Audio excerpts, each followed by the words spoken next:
Part 4 میں ہم grammar کی کچھ چیزوں کو دیکھتے ہیں. آج ہم دیکھیں گے دو الفاظ شوڈ اور ought to. شوڈ اور ought to کا جو گرامیٹیکل استعمال ہے، یعنی ان کو جملے میں استعمال کیسے کرنا ہے، اس کے بعد کیا آئے گا وغیرہ وغیرہ، یہ تفصیل تو بالکل ہے کین کی طرح، بس معنی میں فرق ہے کہ کین جو ہوتا ہے وہ امکان اور اجازت، ان دو میں سے کسی ایک معنی کے لیے آتا ہے. جیسے آئی کین گو، میں جا سکتا ہوں، ہی کین گو، وہ جا سکتا ہے.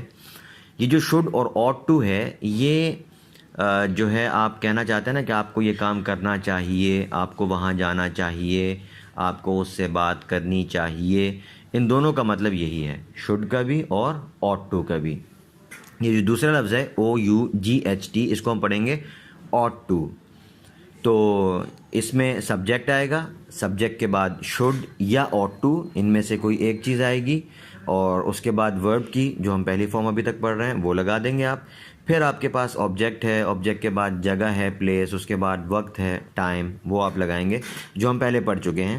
اس میں کوئی نئی اضافی بات نہیں ہے. صرف آج جو ہم نئی چیز پڑھ رہے ہیں وہ کیا ہے کہ ورب کی پہلی فارم سے پہلے شوڈ اور ought to میں سے کوئی ایک لفظ لگے گا. باقی آبجیکٹ جو ہیں اسی طریقے سے ضمیر بھی ہو سکتی ہے، اسم بھی ہو سکتا ہے، یعنی پروناؤن بھی ہو سکتا ہے اور ناؤن بھی.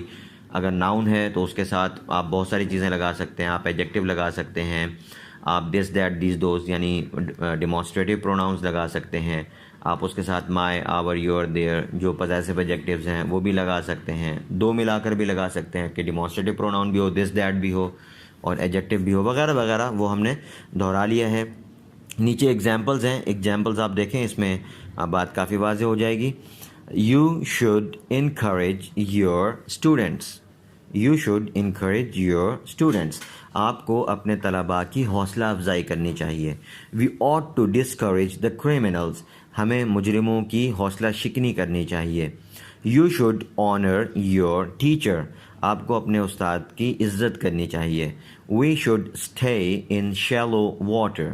ہمیں کم گہرے پانی میں رہنا چاہیے. We ought to encourage low prices. ہمیں کم قیمتوں کی حوصلہ افزائی کرنی چاہیے. اب یہاں پہ دیکھیں کہ جو شوڈ ہے، ought to ہے، یہ کرنا چاہیے، جانا چاہیے، آنا چاہیے. آپ کو اچھی کتابیں پڑھنی چاہیے. You should read good books. صحیح ہے. آپ کو نئی کتابیں پڑھنی چاہیے. You should read new books. آپ کو یہ کتاب پڑھنی چاہیے. You should read this book. اور آپ کو یہ نئی کتاب پڑھنی چاہیے. You should read this new book. صحیح ہے. آپ کو میری کتاب پڑھنی چاہیے. You should read my book. آپ کو اپنی کتاب پڑھنی چاہیے. You should read your book. تو اس طریقے سے ہم لوگ جو ہے وہ جملے بہت سارے بنا سکتے ہیں. نیچے ایکسرسائز ہے، پہلے جو ہے اس کو آپ لوگوں نے انگلش میں، اردو میں ٹرانسلیٹ کرنا ہے. جو دوسرے والے جملے ہیں ان کو انگلش میں ٹرانسلیٹ کرنا ہے. جو انگلش والے جملے ہیں وہ ایک مرتبہ میں پڑھ دیتا ہوں. Number 1، we ought to give them useful knowledge now. Number 2, you should not take deep breaths. Number 3, he should increase his trade.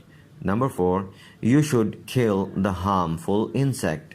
Number 5, we should decrease the ignorance now. اچھا، ignorance پہ یہ ٹو لگا ہوا ہے، اس کا مطلب ہے کہ ignorance لفظ ابھی ہم نے نہیں پڑھا، تو اس کا معنی نیچے لکھا ہوا ہے. صحیح ہے. اسی تصویر میں آپ آخر میں دیکھیں چھوٹا سا نمبر 1 کے ساتھ اس کا معنی لکھا ہوا ہے. پھر اسی طرح اردو والے جملے، اردو والے جملوں میں بھی بعض الفاظ ہیں جس کا آپ کو معنی نہیں پتہ، تو کوئی نیا لفظ ہے جس کی ہم نے انگلش نہیں پڑھی ابھی تک، تو اس کا معنی یہاں پہ نیچے دے دیا ہے. جیسے ٹرافی ہے، ٹرافی کو ٹرافی ہی کہتے ہیں انگلش میں، TROPHY، ٹرافی. ٹھیک ہے جی. تو یہ مشقیں ہیں، ان کو آپ حل کر کے بھیجیے.